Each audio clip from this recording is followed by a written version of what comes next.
A Christmas Promise by Simon Cross. Snow drifted in whispering waves across the cobblestone streets of Portsmouth, New Hampshire, as Eleanor Whitaker stepped down from the carriage. The chill bit at her cheeks, but she pulled her woolen shawl tighter around her shoulders and carried on. The sea's briny tang mingled with the scent of evergreen boughs strung above shop windows. It was December 23, 1853, and Eleanor was en route to Boston to visit her sister for Christmas, though her heart was heavy with hesitation. The train to Boston was delayed, and Eleanor passed the time wandering the bustling harbor. Children laughed as they built snowmen, and merchants peddled roasted chestnuts from street carts. She stopped in front of a toy shop, her eyes softening at a wooden doll in the window, a memory of her younger sister Mary surfacing.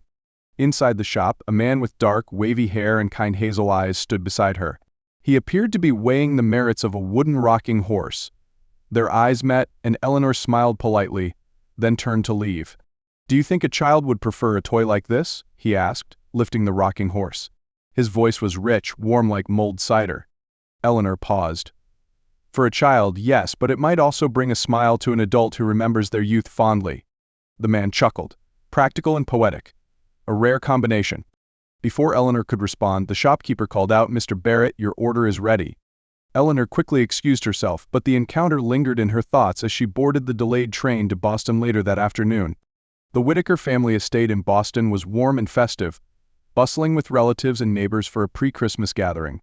Eleanor found herself drifting toward the quieter corners of the house, observing rather than participating.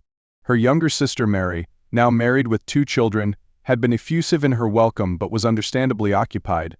Standing by the mantel, Eleanor traced her fingers over the intricate carvings of an antique clock when a familiar voice startled her. "Miss Whitaker." Turning, she saw the man from the toy shop, Mr. Barrett. His hazel eyes sparkled with recognition and a hint of mischief. "You seem to have the knack for surprising me, sir," she said, smiling despite herself. "Perhaps it's fate," he replied, offering a hand. "James Barrett. My cousin insisted I attend this party, though I'm rather hopeless at such gatherings." "And yet you seem perfectly at ease," Eleanor countered, shaking his hand. James laughed, a deep sound that seemed to draw her closer. "Perhaps because I found good company." They spent the evening in easy conversation, moving from tales of childhood winters to dreams of the future. Eleanor learned he was a shipbuilder from Maine, in Boston to finalize a lucrative contract. By the evening's end, her earlier hesitations about the holiday season had melted away, replaced by a quiet excitement she hadn't felt in years. The next day, a fierce nor'easter swept through the region.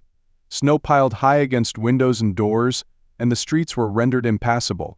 Guests staying in the city were stranded at the Whitaker estate, including James. Eleanor's mother, ever the gracious hostess, turned the unexpected circumstances into an opportunity for festive cheer. The family gathered in the parlor, sipping hot chocolate as James entertained them with tales of his travels.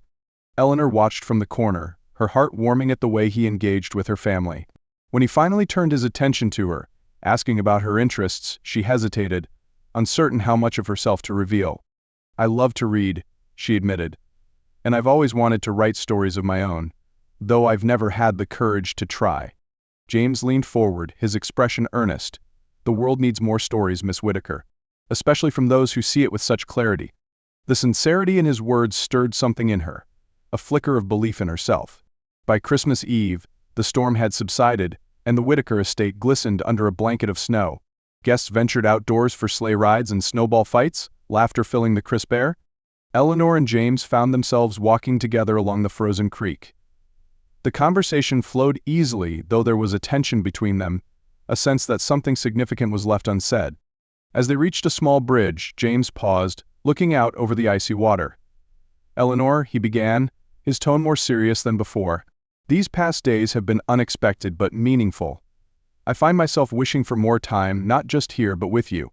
Eleanor's breath caught, the weight of his words settling over her. "James, I know we've only just met," he interrupted, turning to face her. "But in you I found a kindred spirit, someone who sees the world as I do. I have a proposal, not for marriage, not yet, but a promise. A promise to write to one another, to keep this connection alive." Tears welled up in Eleanor's eyes as she nodded. "I would like that very much." When James departed for Maine the day after Christmas, Eleanor felt his absence acutely. But true to his word, a letter arrived within the week, followed by another and another. Through their correspondence, they shared their thoughts, hopes, and dreams. James spoke of his plans to expand his shipbuilding business, while Eleanor confessed her progress on her first story, a collection of Christmas tales inspired by their time together. By spring, their letters had evolved into declarations of love, and James returned to Boston to formally court her. The following Christmas, under the same bridge where they'd made their promise, James proposed with a simple gold ring. Their love story, born in the heart of a winter storm, became the foundation for a lifetime of shared dreams and adventures. And every Christmas, they returned to the Whitaker estate, their hearts full of gratitude for the season that had brought them together.